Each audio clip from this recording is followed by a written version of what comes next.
Remember old games like Contra and Mario? If you are a 90s kid, you might have spent at least a bit of your childhood playing these games.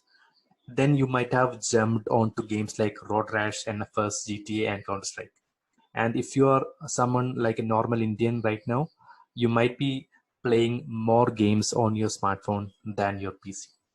Gaming industry has been growing in India, but especially during the last few years, it has seen massive growth. The number of online gamers in India grew from 250 million gamers in 2018 to about 400 million by the mid 2020.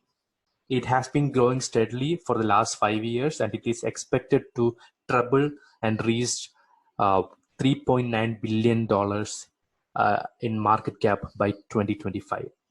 Talking about Indian gaming industry, it is so unique. It is so different from the rest of the world. The primary reason is that mobile phone users form an overwhelming 85% of the industry. The reason why this happened is that evolution from normal consoles to PC didn't happen for majority of Indians. Most probably because the price of gaming PCs was too high, and most probably because there was only one PC in for the entire family. If you are a middle class family in 2000s in India, and another reason could be like the original CDs or equipments that you need for playing games were expensive, and a normal Indian middle class family couldn't afford that. Hence, India is a young gaming country, and nearly 45% of India's mobile users started playing games on their smartphones after the onset of the pandemic. And coming to another important point is that how do these games make money? There are majorly three models.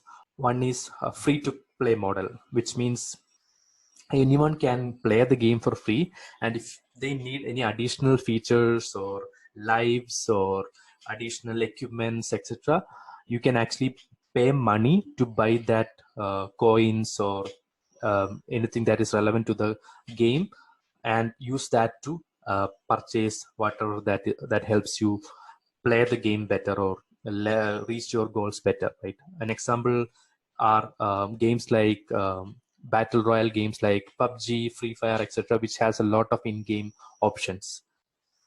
Second model is advertising. Usually this model is used by casual games like Candy Crush and Temple Run, right? So how it happens is that whenever you're playing these kind of casual games, after you losing a life or doing some events, suddenly the entire screen goes up and shows some other ads of other games, right? And there could be incentives like if you see this ad, you'll get an extra life or something like that, right? So usually other gaming publishers buy spaces in these popular casual games and showcase their games features to the players who are playing these casual games, which is an opportunity for new games to enter to the market. And they pay to these casual gaming platforms or games like Temple Run or Candy Crush according to the impressions that they share to this um, new games or other publishers, right? And the third one is RMG, which stands for real money gaming. These games are becoming very popular in India. Games like Dream 11, MPL, and poker games like Adda 52 and Parimatch are some examples of popular RMG games in India. The problem with these games is that the legality is a bit grayish here.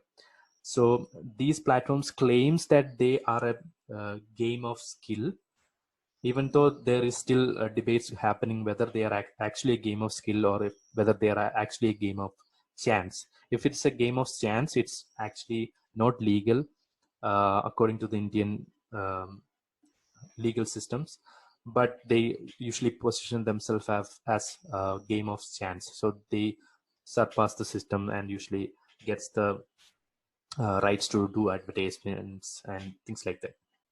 And coming to another very interesting question, how are gamers making money out of it?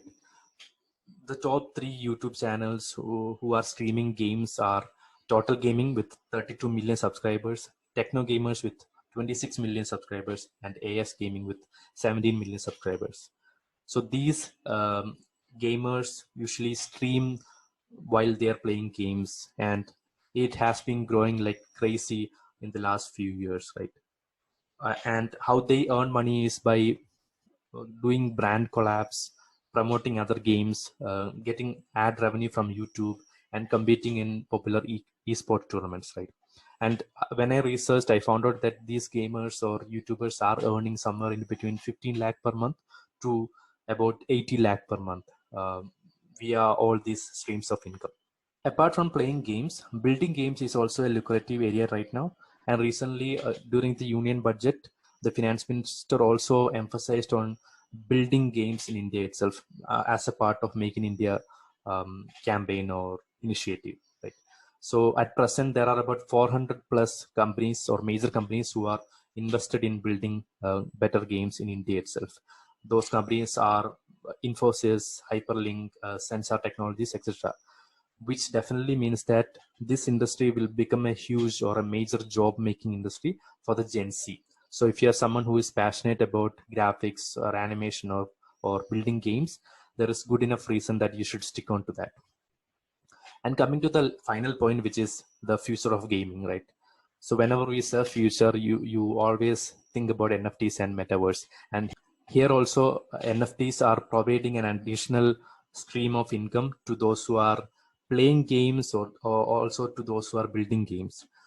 So characters or lands or particular weapons used in games are being tokenized or being converted into NFTs, and people can buy it and donate it to the developers or whoever who is actually making the game. And coming to metaverse, it is really, really, really lucrative, because I believe after smartphones, metaverse gaming or VR headset gaming is the next in line to blow up, right? Because it truly gives you an immersive feeling. But still, I have not seen a huge game or a massive game coming up in this space, because most probably because of the adaptability issue of the hardwares and things like that. But I feel that the next decade we should keep an eye on what's happening in terms of VR gaming, especially in the metaverse. That's it, guys. If you like the video, give me a thumbs up, drop the comment, and I'll see you next week.